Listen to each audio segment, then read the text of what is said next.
근대 역사 인물 중에 질문을 한번 올리겠습니다. 어, 동학의 교주 최재우에 대한 질문입니다. 이분은 1824년 경주에서 출생해서 17세 때 아버지가 돌아가셔서 해보지 않은 글만 읽던 선비가 해보지 않은 장사를 하면서 10년간 이 나라를 떠돌았다고 합니다.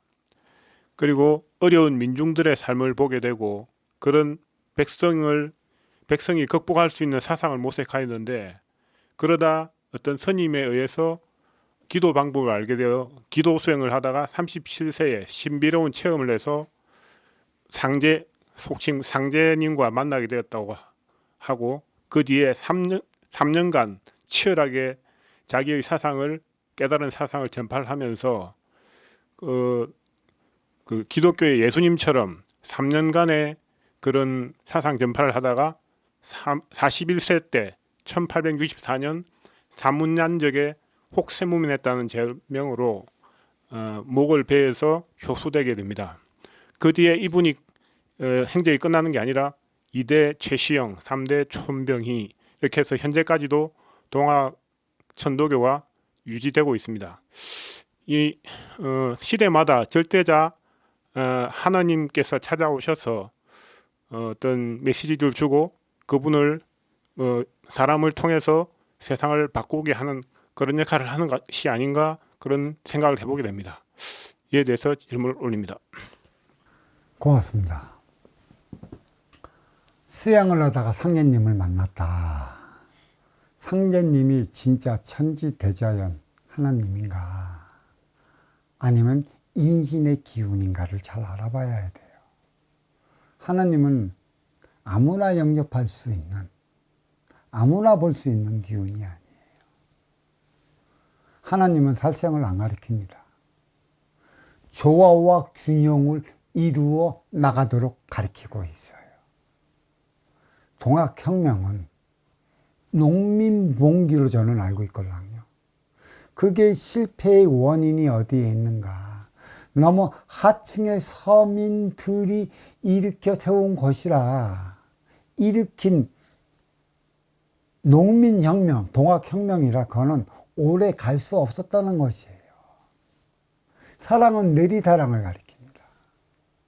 2000년 전에 하나님이 다르고 2000년 후에 하나님이 다르지는 않습니다. 2000년 전에 섭리, 순리, 이치가 다르고 2000년 후에 섭리, 이치, 순리가 다른 법은 없어요. 대부분 수행을 하다 보면 신비체험을 합니다. 그 신비체험이 신이 들어오는 것이에요. 어떤 신이 어떻게 들어와 어떠한 체험을 하느냐에 따라 갖고 달리 주어지는 부분인 것이고, 그 다음에 그대의 기운이 무지 크다 한다면 천지대자연을 영접할 수 있고 그에 따른 말씀을 귀로 들을 수가 있어요. 근데 천지대자연 하나님의 말씀을 들을 적에는, 그때는 하나님은 나인이라 라는 꼭 그런 표식을 주고 들어온다라는 것이죠. 대표적인 예로 이 천부경은 하늘에서 내려온 것이고 상제님이 내리는 게 아니에요. 상제는 인신, 인간의 신이에요. 천부경은 천지대자연, 천지어버이가 내리시는 것이고, 천지어버이 천부경에는 인간 삶의 모든 게 다 숨어져 있어요. 그리고 맨 처음에 오실 적에는 천지어버이이심을 증명하는 소리를 하고 오십니다. 때로는 찰나신, 칠하신, 인이라 나니신 하면서 오실 때도 있고, 천지기운 가만히 계시라 인이 동하느니라, 기타 등등에 오실 때 그 소리를 하고 오십니다. 나니까 얘야 걱정하지 말아라. 허주거나 허상이 아니고 너희의 조상신들이 아니니라. 그래서 이러한 말씀을 하고 이러한 기쁜 뜻을 아는 이들이 천지 대자연의 영의 기운과 소통하는 이 대자연의 소리를 듣는 이들이죠. 그렇지 않으면 인신의 기운, 인간신, 인격신의 소리를 듣는 거라 얘기할 수가 있어요. 인격신들은 저마다 인간으로 생활을 하다가 이제 육신을 벗으면 자기가 그 집착한 만큼의 그 기운을 육신을 벗어놓고 저승에서도 갖고 있어요. 내가 어떻게 살았느냐에 따른 그 기운, 심의 논리로 살았으면 심의 논리의 기운이 있는 것이고, 기타 등등의 자기의 기운, 고유의 기운을 갖고 있어요. 고유의 기운은, 내가 여기서 말을 잘못했는데, 고유의 기운은 티 없이 맑고 깨끗한 천지 어버이의 말씀을 따라 살아가는 것인데, 윤회와 윤회 속에 집착으로 길들여진 것에 머물러 멈춰버려갖고 그 행위를 해대는 것이에요. 어버이는 오로지 하나입니다. 내리사랑, 먼저 주고 후회 받는 선순환이 공정이다.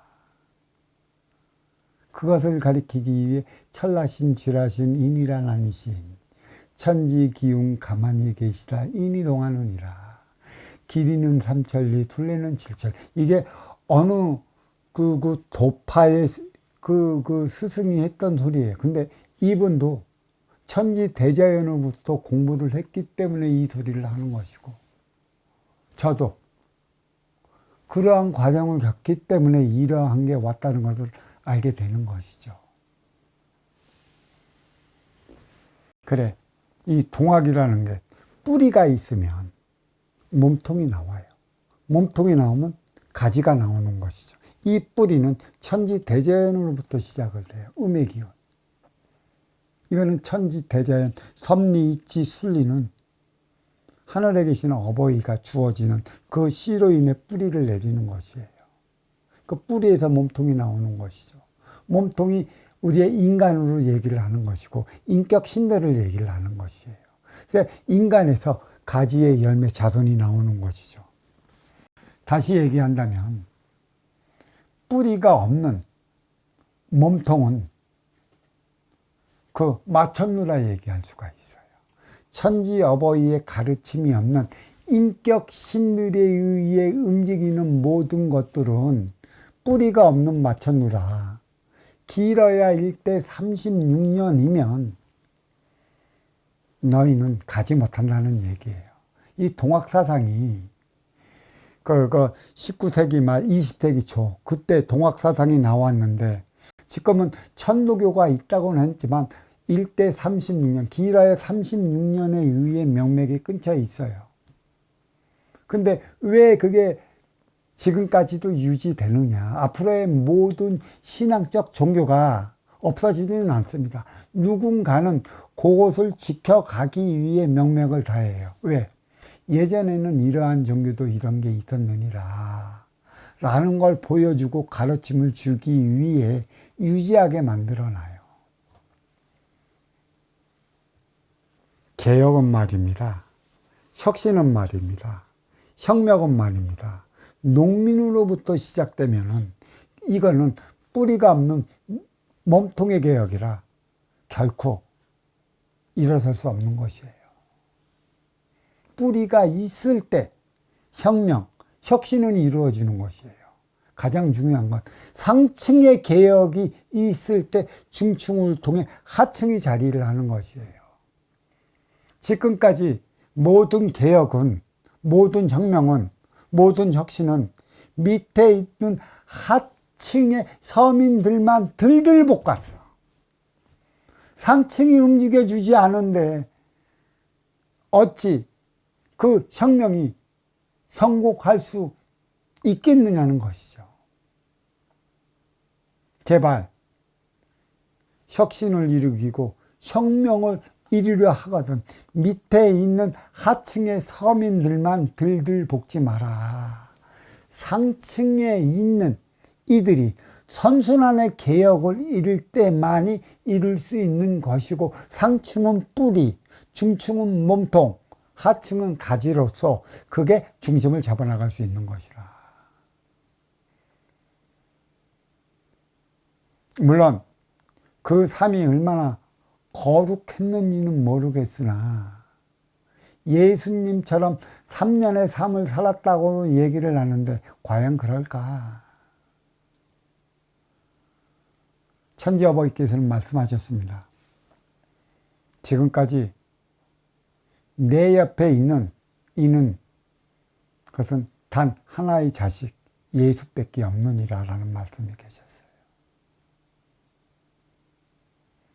자, 뿌리가 있을 때만이 몸통을 통해 가지의 열매를 맺는 것이고 그게 혁명을 이룰 수 있는 것이다. 그게 선순환이고 선순환의 개념인 것이다. 이 말씀을 드리며 이 질문 여기에 마치도록 하겠습니다. 감사합니다.